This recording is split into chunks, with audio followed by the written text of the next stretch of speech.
Assalamualaikum warahmatullahi wabarakatuh. Selamat pagi. Salam sejahtera buat kita semua. Bertemu lagi dengan saya Nugroho Kristanto dalam perkuliahan blog Pengelolaan Lingkungan Departemen Geografi Lingkungan Fakultas Geografi UGM. Video ini dibuat sebagai bagian dari bentuk kuliah online, di mana saat ini kondisi perkuliahan tatap muka secara langsung tidak memungkinkan dikarenakan adanya wabah virus corona. Semoga teman-teman mahasiswa dan seluruh sivitas akademika UGM di mana saja berada senantiasa sehat selalu dan tetap jaga kesehatan. Hari ini kita akan membahas sedikit tentang lingkungan dan pembangunan. Sebagai pembuka, ini ada sebuah gambar yang saya ambil dari bbctoday.co.uk. Gambar ini menunjukkan dua kondisi yang sangat berbeda. Seperti kita ketahui bahwa manusia selalu berusaha memanfaatkan segala sesuatu yang ada di muka bumi ini untuk kemanfaatan kehidupan manusia. Apabila kita perhatikan gambar di sebelah kanan, ini sebuah kompleks industri ya, sepertinya itu adalah kompleks industri, di mana di sana pembangunan sangat masif sekali. Pembangunan tersebut, teknologi tersebut telah memberi manusia kemudahan dalam berbagai macam hal, misalnya handphone, laptop, sehingga saat ini kita bisa melaksanakan kuliah online karena ada bagian yang di sini. Dan teknologi-teknologi lain yang tidak tergambar di gambar yang sebelah kanan tersebut, seperti misalnya teknologi pangan, teknologi energi, teknologi komputer dan sebagainya yang dikembangkan manusia untuk kemudahan kehidupan manusia sebenarnya. Namun di balik semua hal itu terdapat side effect yang harus kita tanggung bersama, seperti yang kita lihat pada gambar ini. Ada polusi udara, pencemaran air, polusi suara mungkin, dan lain sebagainya. Kondisi yang lain di sebelah kiri, sebuah tempat yang sangat kontradiktif, hijau gitu ya. Banyak satwa, di sini ada burung, mungkin di sana juga ada satwa yang lain. Kemudian udara lebih terlihat segar. Ini ada pelangi juga di situ. Air terlihat lebih bersih, lebih jernih, biru di sini digambarkan dengan warna biru. Sangat nyaman untuk ditinggali di sini. Kedua gambar tersebut menunjukkan kondisi lingkungan yang ada di sekitar kita, kaitannya dengan pembangunan. Nah, lingkungan sendiri itu apa sebenarnya? Kita ketahui di sekitar kita terdapat banyak sekali komponen lingkungan. Baik itu benda mati seperti misalnya tanah, batuan, air, maupun makhluk hidup yang lain. Bisa flora, fauna, dengan berbagai jenis dan karakteristiknya. Selain flora fauna, di sekitar kita juga ada manusia dengan berbagai macam karakteristiknya juga, yang mampu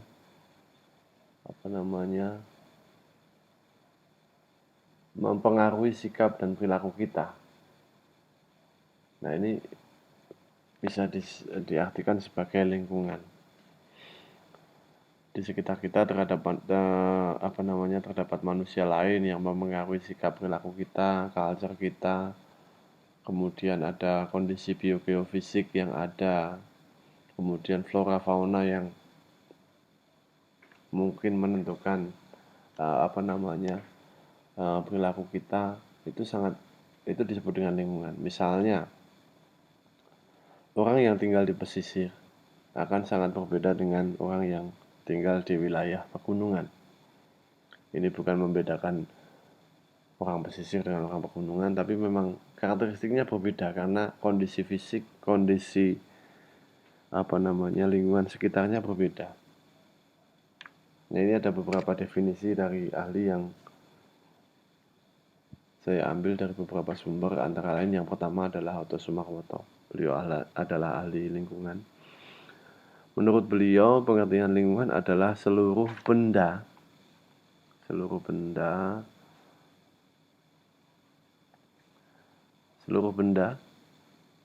dan kondisi yang terdapat di dalam ruang. Nah, ini ruang. Ini kata kunci yang kedua, yang ditempati oleh manusia dan mempengaruhi kehidupan manusia. Menurut Bapak Emil Salim, lingkungan adalah sama benda, keadaan, kondisi, dan juga pengaruh yang ada di dalam ruangan yang saat ini ditempati serta mempengaruhi kehidupan baik itu manusia, hewan, dan tumbuhannya. Dalam hal ini adalah biosfer. Menurut ahli yang lain, Munajat Danusaputra, lingkungan adalah semua benda dan kondisi, termasuk di dalamnya manusia dan aktivitasnya, yang terdapat di dalam ruang di mana manusia itu berada dan mempengaruhi kelangsungan hidup serta kesejahteraan hidup dan jasad renik lainnya. Dalam hal ini biosfer juga. Kemudian misal Albi berpendapat bahwa lingkungan adalah suatu kondisi fisik, kimia, biologi yang mengelilingi. Dalam hal ini mengelilingi itu artinya berkaitan dengan organisme. Kemudian McNaughton dan Larry Wolff, lingkungan adalah semua faktor eksternal ya, yang sifatnya biofisik, di mana faktor tersebut akan langsung mempengaruhi kehidupan, perkembangan, dan pertumbuhan, termasuk di dalamnya adalah reproduksi organisme atau biosfer itu sendiri, flora, fauna, dan manusia. Dengan demikian, dari beberapa definisi tersebut dapat diketahui bahwa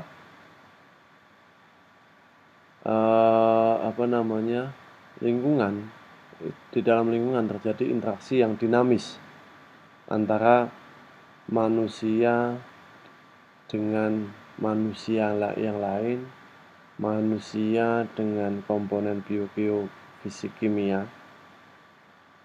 yang terjadi dalam suatu ruang, yang hubungan tersebut sangat kompleks, tidak sederhana. Ini kemudian kita melihat definisi dari Undang-Undang nomor 32 tahun 2009 tentang lingkungan hidup, bahwa lingkungan hidup adalah kesatuan ruang, jadi sama dengan ada ruang tadi ya, dengan semua benda, daya, keadaan, dan makhluk hidup, termasuk di dalamnya manusia, dan perilakunya termasuk di dalamnya manusia, dan perilakunya yang memengaruhi alam itu sendiri, kelangsungan kehidupan, dan kesejahteraan manusia, serta makhluk hidup lainnya. Dari definisi ini kita bisa ambil beberapa unsur yang kita bisa bahas. Yang pertama adalah kesatuan ruang. Kesatuan ruang ini dapat berarti sebagai bagian dari lokasi atau tempat di mana komponen lingkungan hidup itu bisa melakukan proses interaksi dengan komponen lingkungan hidup yang lain. Dengan kata lain, kita bisa menyebutnya sebagai ekosistem. Ekosistem pantai misalnya, atau ekosistem sungai, ekosistem mangrove, ekosistem yang lain. Jadi di sini adalah tempat. Dalam kajian geografi itu bisa sebut sebagai suatu ekosistem. Kemudian benda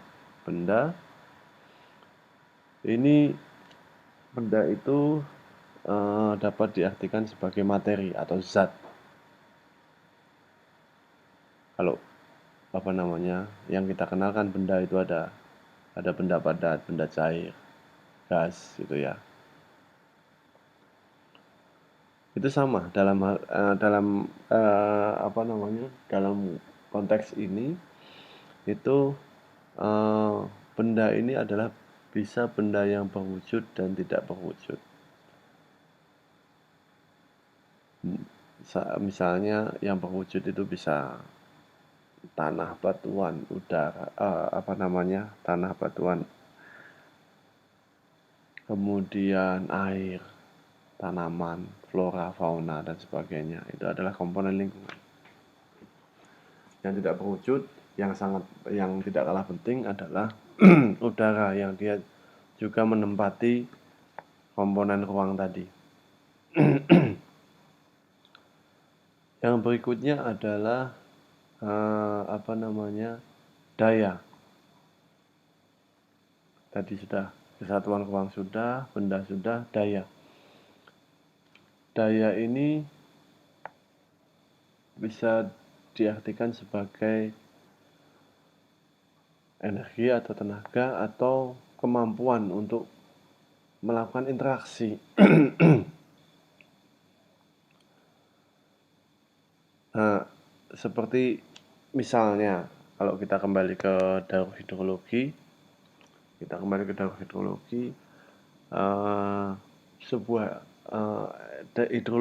hidrologi itu bisa berjalan dengan baik. Sumber utama penggeraknya adalah energi matahari atau daya dari matahari tersebut. Nah, di sini juga sama.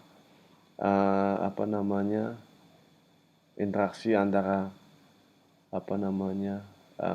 komponen lingkungan ini sangat dipengaruhi oleh daya itu sendiri. Yang berikutnya adalah keadaan atau situasi atau kondisi gitu ya. Ini kita bisa artikan sebagai kondisi atau situasi di mana kondisi atau situasi itu dapat mendukung sebuah interaksi antara komponen lingkungan atau membatasi atau menutupi interaksi, membatasi atau menghilangkan interaksi antara komponen lingkungan tersebut. Misalnya sebuah kondisi atau keadaan malam hari gitu misalnya. Kalau tadi kita bicara tentang daur hidrologi digerakkan oleh energi mataharinya berpindah ke belahan bumi yang lain, maka belahan bumi yang lain adalah malam. Nah, kondisi malam ini bagi manusia akan sangat sulit untuk melakukan aktivitas, tapi bagi beberapa organisme yang lain, misalnya kelelawar gitu, yang baru ngetren dengan adanya virus corona gitu ya, kelelawarnya, itu gelap, justru kelelawar ini mulai beraktivitas.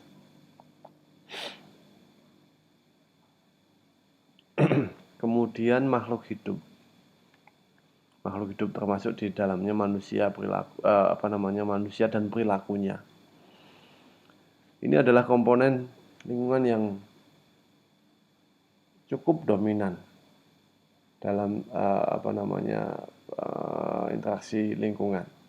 Walaupun alam sendiri dia kadang-kadang merubah kondisi lingkungan suatu daerah dengan sangat cepat. Misalnya sebuah hujan tropis bisa berubah menjadi padang pasir ketika dia terkena awan panas misalnya. Namun dalam kondisi normal itu manusia ini sangat dominan dalam menentukan kondisi lingkungan di sekitarnya. Nah, ini tadi definisi lingkungan hidup menurut Undang-Undang Perlindungan dan Pengelolaan Lingkungan Hidup Nomor 32 Tahun 2009. Selain definisi lingkungan hidup, disebutkan juga dalam Undang-Undang Pengelolaan Lingkungan Hidup tahun 2009 ini, pada pasal 1 angka 2, bahwa perlindungan dan pengelolaan lingkungan hidup adalah upaya yang sistematis, terpadu, yang dilakukan untuk melestarikan fungsi lingkungan hidup dan mencegah terjadinya pencemaran atau kerusakan lingkungan.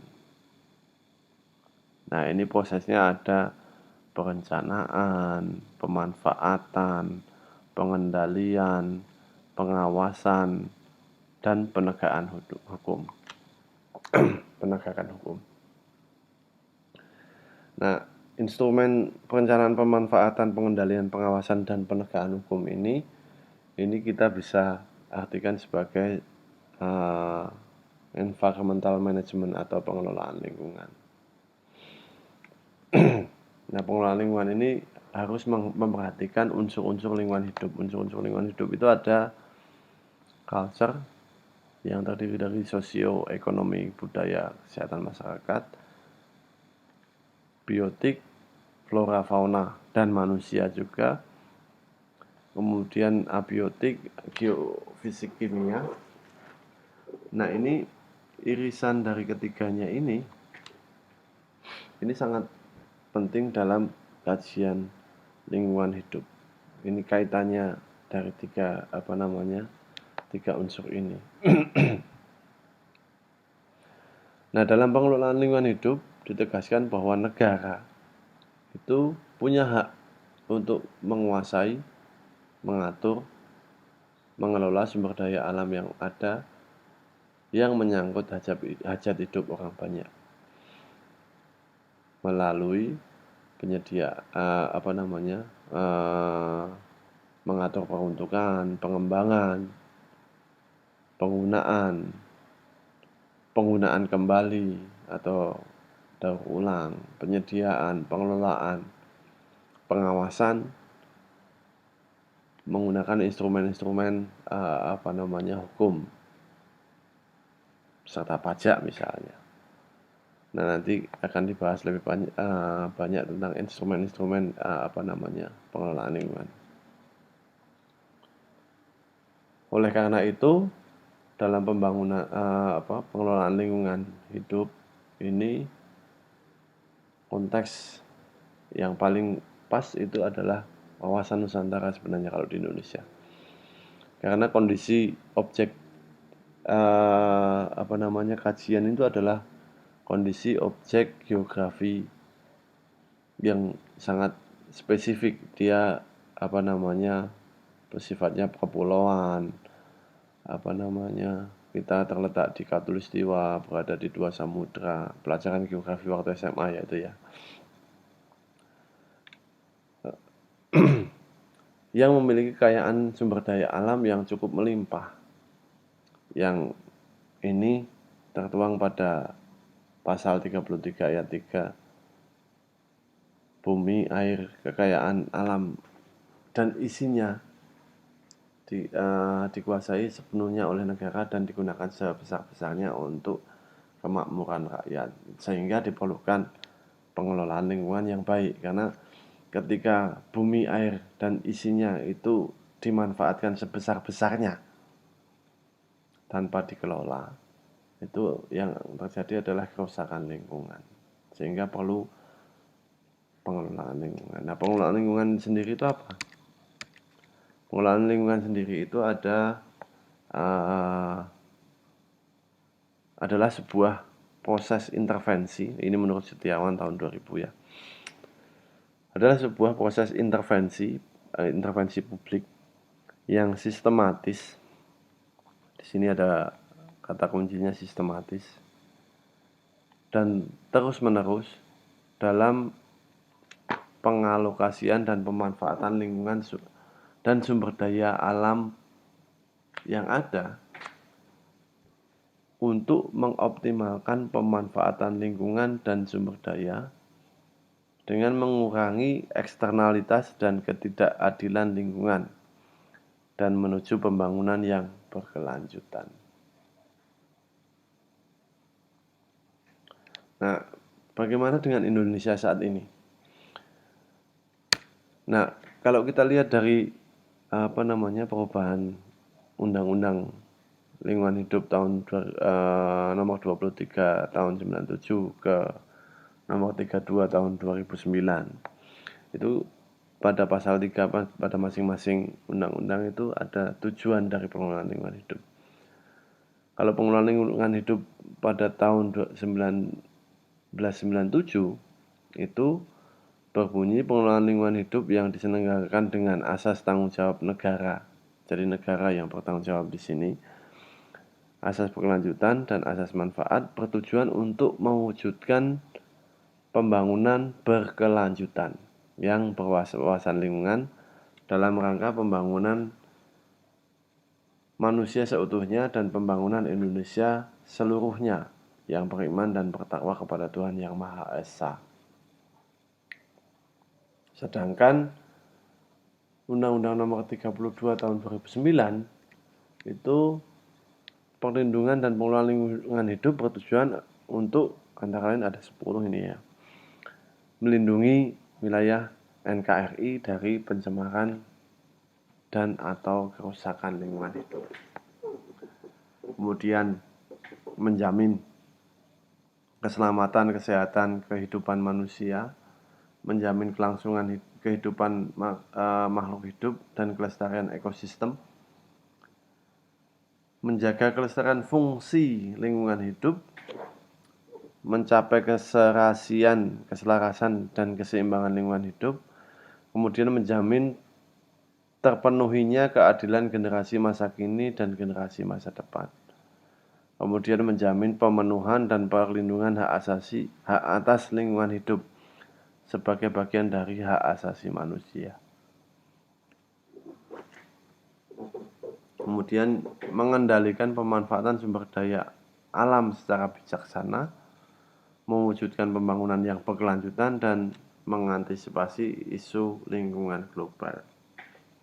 Nah, ini isu lingkungan global sekarang kita sedang menghadapinya ya, isu lingkungan global.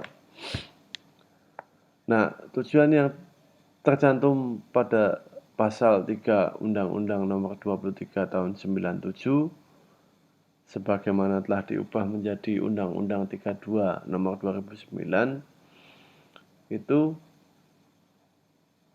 perubahannya adalah pembangunan berkelanjutan yang berwawasan lingkungan yang memperhatikan kondisi generasi masa kini, masa depan, serta perlindungan hak atas lingkungan hidup sebagai bagian dari hak asasi manusia. Sehingga dalam pembangunan kelanjutan yang perluasan lingkungan ini, dalam melaksanakan pembangunan memperhatikan kepentingan lingkungan hidup, atau dengan kata lain, pembangunan yang minim merusak lingkungan sehingga berguna bagi generasi masa kini dan masa depan, masa yang akan datang. Nah, pembangunan